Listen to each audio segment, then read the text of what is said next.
Bienvenue dans cette nouvelle vidéo. Alors aujourd'hui, on va parler de la perte de la masse graisseuse. Avant de rentrer un peu plus dans le détail, vous avez besoin de savoir une chose très importante. On m'a encore posé la question cette semaine. Vous ne pouvez pas cibler des endroits spécifiques où vous voulez perdre de la masse graisseuse.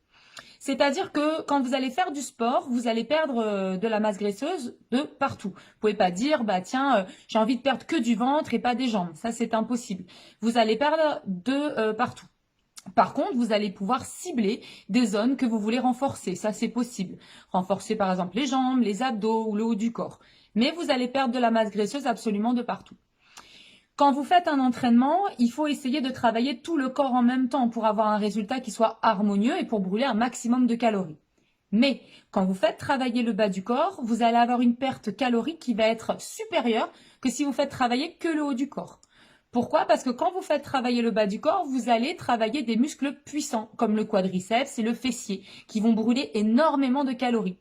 C'est pour ça que quand vous courez, quand vous faites des squats, quand vous faites une séance jambes, vous transpirez beaucoup plus que quand vous faites une séance de haut du corps. Donc ça, c'est à savoir. Donc on va aborder cette vidéo point par point. Le premier point, le plus important, c'est l'alimentation. Il faut une bonne alimentation pour perdre en masse graisseuse. Alors une bonne alimentation, qu'est-ce que ça veut dire? Déjà, ça veut dire des repas équilibrés, matin, midi, soir.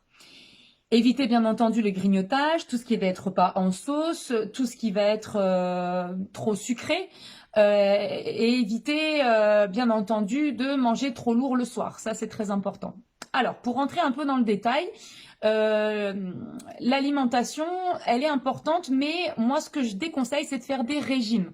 Ne faites pas des régimes, parce que souvent, quand on fait des régimes, on se restreint et on peut à terme être en carence, parce qu'on manque peut-être de magnésium, de fer ou d'autres choses. Donc, essayez dans un premier temps de faire un rééquilibrage alimentaire. Donc, ce rééquilibrage alimentaire, déjà, dans un premier temps, vous enlevez tout ce qui est nocif à votre alimentation. Donc par exemple, tout ce qui va être sucrerie, soda, tout ce qui va être plat en sauce, etc., etc. Quand vous faites une perte de masse graisseuse, il faut savoir que si vous incorporez les fibres et les légumes dans votre alimentation, ça va vous aider à perdre en masse grasse. Le fait d'avoir des fibres dans votre alimentation, ça va diminuer la masse graisseuse. Comment? En faisant ralentir, si vous voulez, la digestion. Et il faut savoir que les légumes sont des aliments, surtout les légumes verts, qui sont peu caloriques. Donc vous pouvez en manger beaucoup. Et ça va vous rassasier pendant les repas. Il faut savoir que les légumes verts vont contribuer à la digestion et à la combustion des graisses. Ça veut dire que quand vous allez manger des légumes verts, quand vous allez avoir des légumes verts dans vos assiettes, ça va vous aider à brûler les graisses. Donc ça, c'est important à savoir. Moi, ce que je vous conseille, c'est d'essayer de manger des légumes verts le midi et le soir, si vous pouvez. Ça, c'est très bon. Ça va également faire chuter un petit peu le cholestérol. Donc ça, c'est très bon pour votre santé aussi. Une petite astuce, si vous êtes un gros mangeur, que vous avez besoin de beaucoup manger, essayez d'avoir peu de glucides ou moins de glucides le soir dans votre assiette et du coup, plus de fibres, plus de légumes. Ce qui fait que ça va vous caler, vous allez avoir beaucoup dans votre assiette et vous allez avoir une sensation de satiété. Il y avait un diététicien qui disait quelque chose qui est super intéressant. Il disait manger comme un roi le matin, manger comme un prince le midi et comme un pauvre le soir. Ça veut dire quoi? Ça veut dire que le soir, on va essayer de réduire un petit peu le taux calorique dans votre assiette et rajouter par exemple un peu plus de légumes, un peu plus de fibres. Vous devez savoir également que vous devez incorporer des protéines, donc ça c'est important dans vos repas. Le fait d'augmenter les protéines, ça va vous aider à avoir une sensation de satiété un peu plus rapide, et en plus de ça, ça va jouer un rôle sur la reconstruction des fibres musculaires. Quand vous faites du sport, vous allez casser entre guillemets de la fibre musculaire et la protéine va aider votre muscle à se reconstituer. Donc ça c'est important à savoir. Dernière chose pour l'alimentation, je ne sais pas si vous avez déjà entendu parler du déficit calorique. Le déficit calorique, qu'est-ce que c'est? En fait, vous avez tous un métabolisme de base. Le métabolisme de base, c'est le nombre de calories que vous brûlez au repos. Donc le déficit calorique, le but, c'est, pour perdre un peu en masse grasse, c'est de diminuer, entre guillemets, de diminuer l'apport journalier de votre métabolisme de base. Donc diminuer l'apport journalier pour réussir à perdre un peu plus de poids. Mais dans un premier temps, avant de faire ça, vous devez avoir une alimentation saine et équilibrée. Des fois, juste en rééquilibrant l'alimentation, vous avez les résultats escomptés. Donc voilà. Déjà, dans un premier temps, alimentation. Moi, ce que je vous conseille, si vous avez du mal avec l'alimentation, si vous avez tendance à avoir des fringales, si vous ne savez pas comment vous alimenter plus que ça, parce que ce qui est très important, c'est à savoir qu'on est tous différents et du coup, on a tous besoin d'avoir un programme alimentaire qui soit différent. On n'a pas tous les mêmes besoins, on n'a pas tous le même métabolisme de base. Donc moi, ce que je vous conseille, c'est de vous rapprocher d'un professionnel de santé, d'un professionnel de la nutrition, pour être accompagné sur un programme pendant plusieurs mois peut-être, pour réapprendre à manger et surtout à manger en fonction de ce que vous faites. Un sportif, par exemple, ne va pas avoir les mêmes besoins que quelqu'un qui ne fait pas de sport. Ce qui va différencier aussi, c'est l'âge, le sexe, l'activité physique, enfin, toutes ces choses-là vont rentrer en ligne de compte. Moi, si vous voulez, je connais une très très bonne nutritionniste qui me suit, qui suit la plupart de mes clients et qui est juste géniale. Donc, je vous mettrai son nom, elle s'appelle Boriana, elle est au top. Le deuxième point que je voulais aborder avec vous, c'est le stress et l'ennui. À partir du moment où vous êtes stressé, à partir du moment où vous ennuyez, forcément, vous allez augmenter les risques de prendre en masse graisseuse. Alors, je m'explique. Le stress va générer ce qu'on appelle du cortisone. C'est une hormone de stress à l'intérieur de votre corps. Il va y avoir un impact sur le métabolisme et donc un impact sur la perte de poids. Donc ça, c'est à savoir. Le stress va augmenter les envies de sucre. Il va donner des troubles digestifs et rendre difficile la digestion des fibres, qui est très important justement pour la perte de masse grasse qu'on vient de voir. Le stress va rendre difficile le fait de rester actif. Quand vous êtes stressé, souvent on a du mal à rester actif, on a du mal à rester lucide et des fois on a même du mal à aller à la salle de sport et faire quelques exercices. Donc du coup, ça va nous freiner dans nos entraînements quotidiens. Le problème du stress, c'est que ça va même avoir tendance à affaiblir le défense immunitaire. Il va y avoir vraiment énormément de répercussions quand vous êtes stressé pour le corps et du coup pour la perte de masse graisseuse. Ça peut aussi couper l'appétit. Et dans ce sens-là, si ça coupe l'appétit, vous allez avoir tendance du coup à manger moins et votre corps, lui, qu'est-ce qu'il va faire? Il va stocker.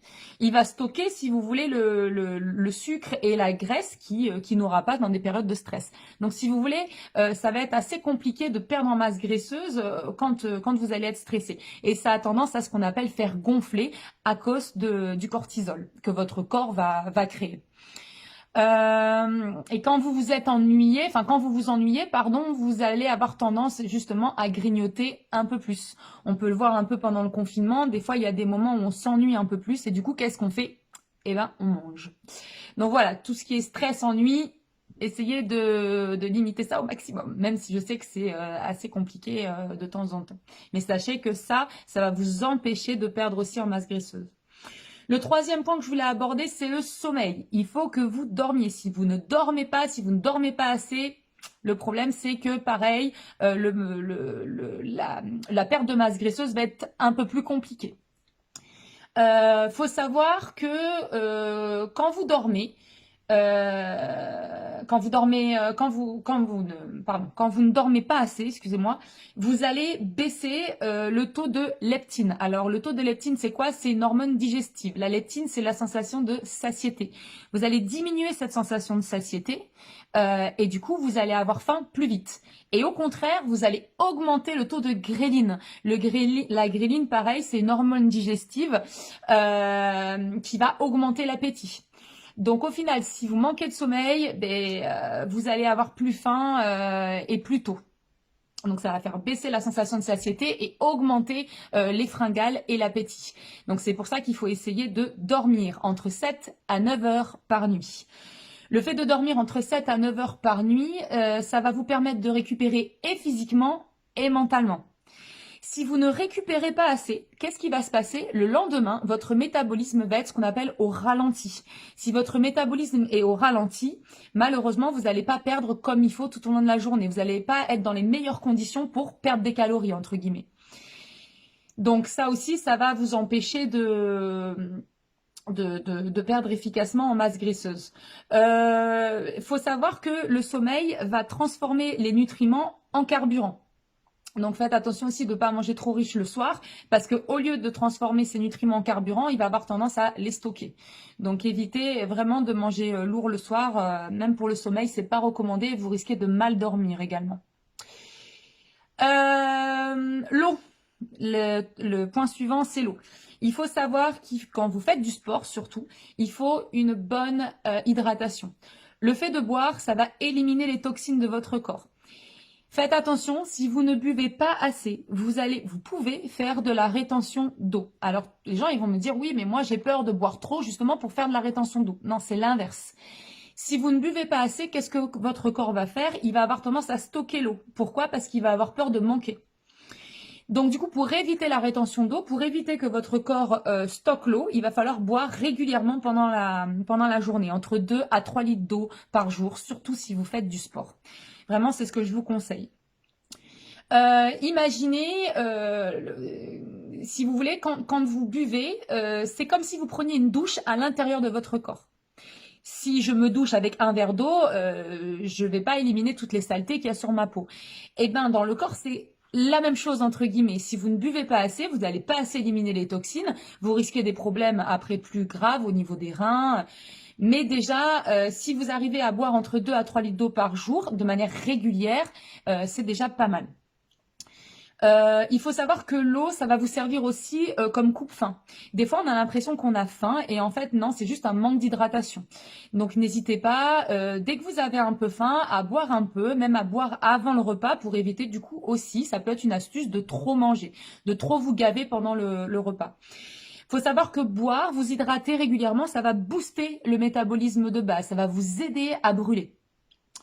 Et ça va, alors là c'est un peu compliqué, ça va augmenter la lipolyse. Lipolyse, c'est l'utilisation des graisses par le corps. Ça va favoriser la lipolyse. Donc si vous buvez, vous allez favoriser la combustion des graisses dans le corps. Donc voilà, entre 2 à 3 litres d'eau par jour, c'est déjà pas mal. Si vous pouvez faire plus, faites plus.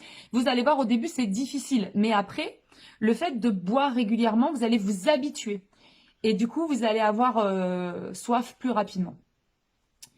Ensuite, un autre point que je voulais aborder, c'est le jeûne. Alors, le jeûne, moi, ce que je vous conseille, c'est de faire du sport à jeun. Pas tous les jours, de temps en temps, faire du sport à jeun. Mais attention, essayez de faire quand vous êtes à jeun, essayez de faire du sport à intensité basse.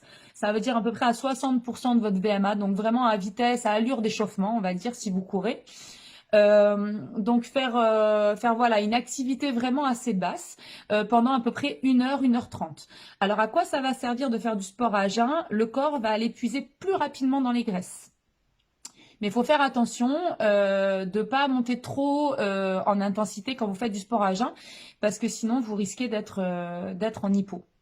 Ouais, le problème c'est que si vous faites du sport de manière trop violente à jeun, au bout d'un moment vous allez risquer l'hypoglycémie. Donc vraiment intensité basse pendant à peu près 1 heure, 1 h 30 si vous vous sentez. Et de temps en temps, on va dire allez 3 fois par semaine, 2-3 fois par semaine si vous voulez tenter l'expérience. Les 2 derniers points que je voudrais aborder, ce qui est très important pour avoir une perte de masse graisseuse qui soit efficace, c'est de varier vos entraînements. Alors ça, c'est très important. Ne faites pas la même chose tout le temps. Moi, j'ai des gens qui viennent me voir, qui sont inscrits à la salle depuis longtemps et qui me disent, bah voilà, ça fait 1 an que je suis inscrit à la salle, je comprends pas, j'arrive plus à perdre du poids. C'est normal, ces personnes-là souvent font la même chose depuis 1 an. Au bout d'un moment, votre corps va s'habituer à l'effort et il va plus brûler aussi efficacement qu'il aurait brûlé en début d'activité. Donc, ce qu'il faut que vous fassiez, c'est essayer de varier au maximum les entraînements. Essayez de vous mettre aussi un peu à la musculation. Le fait de vous mettre un peu à la musculation, pour les gens qui font beaucoup de cours collectifs ou pour des gens, par exemple, qui font beaucoup de courses à pied, c'est que vous allez travailler votre corps différemment. Et du coup, vous allez avoir ce qu'on appelle un choc musculaire qui va faire en sorte que vous allez brûler plus de calories.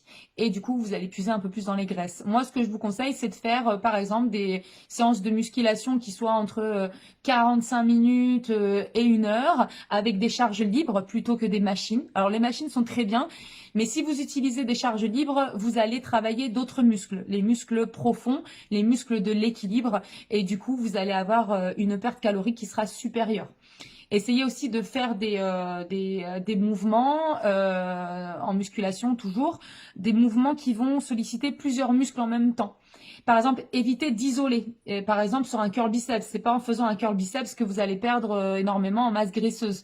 Par contre, si vous faites des épaules jetés ou des squats, des mouvements polyarticulaires, c'est vraiment là où vous allez avoir une belle perte de masse graisseuse. Donc moi, c'est ce que je vous conseille. Le dernier point pour avoir une bonne perte de masse graisseuse, c'est d'augmenter la masse musculaire. Plus vous allez augmenter votre masse musculaire et plus vous allez brûler de calories au repos. Donc pour augmenter la masse musculaire, ça passe par l'activité physique, ça passe par la musculation et des sports que vous pouvez, d'autres sports que vous pouvez faire. Donc en augmentant la masse musculaire, c'est pour ça que quand on fait une sèche, quand on essaye de perdre du poids, il faut essayer de perdre en masse graisseuse, mais de garder sa densité musculaire. C'est très important parce que ça va vous aider aussi à brûler des calories. Donc voilà, si vous avez des questions concernant la perte de la masse grasse, n'hésitez pas à revenir vers moi. J'espère qu'en tout cas cette petite vidéo vous aura appris certaines choses sur vous-même et sur la manière de vous entraîner, la manière aussi de vivre au quotidien. Et je vous souhaite à tous une excellente journée.